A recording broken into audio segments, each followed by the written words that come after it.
असां बीठा आहियूं प्रेस क्लब घारो में, जिते सामी मेमण मलिर जे सीनियर सहाफ़ी ते कूड़ा केस ख़त्म करण जे लाइ अॼु हिते एहतिजाजी रैली कढी वई। अचो त हिन खां ॻाल्हि ॿोल कयूं।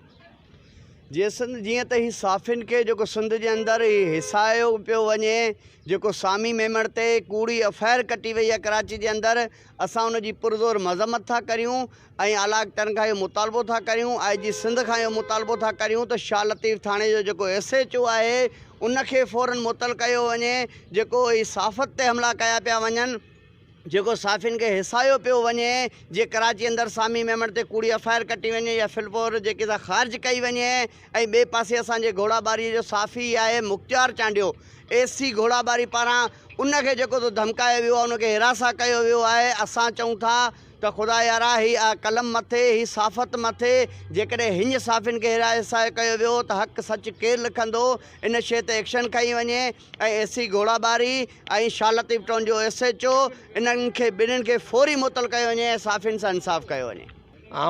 IG सिंध सां JID सां मुतालबो करणु चाहियां, साफ़िन सां ज़ुल्म थियो वञे पियो, छा साफ़ी निंदड़ कान, छा साफ़िन जा धणी साईं बि आहिनि, असीं अवाम बि साफ़िन सां गॾु आहियूं। जो शाह लतीफ़ थाणो आहे ये नाइल SHO आहे, इनखे फौरी तौर हटायो वञे। ही कूड़ा इल्ज़ाम माण्हुनि ते हणियो वञे थो।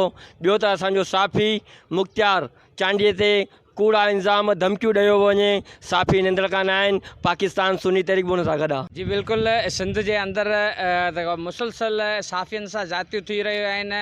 मलीर जे अंदरि सीनियर साफ़ी सामी मेमण ते कूड़ो केस दाख़िल कयो वियो आहे। अहिड़ी तरीक़े सां घोड़ाबाड़ी जे सीनियर साफ़ी मुख्तियार चांडियो सां जेका AC घोड़ाबाड़ी तरफ़ पारां जेका बदतमीज़ी कई वई आहे, उन्हनि जी असां सख़्तु मज़म्मत था कयूं ऐं सामी मेमण तां कूड़ो केस ख़त्म करण जे असां मुतालबो था कयूं ऐं आला अख़्तियारनि खां इहो मुतालबो था कयूं त सिंध जे अंदरि साफ़ियुनि खे तहफ़ुज़ ॾिनो।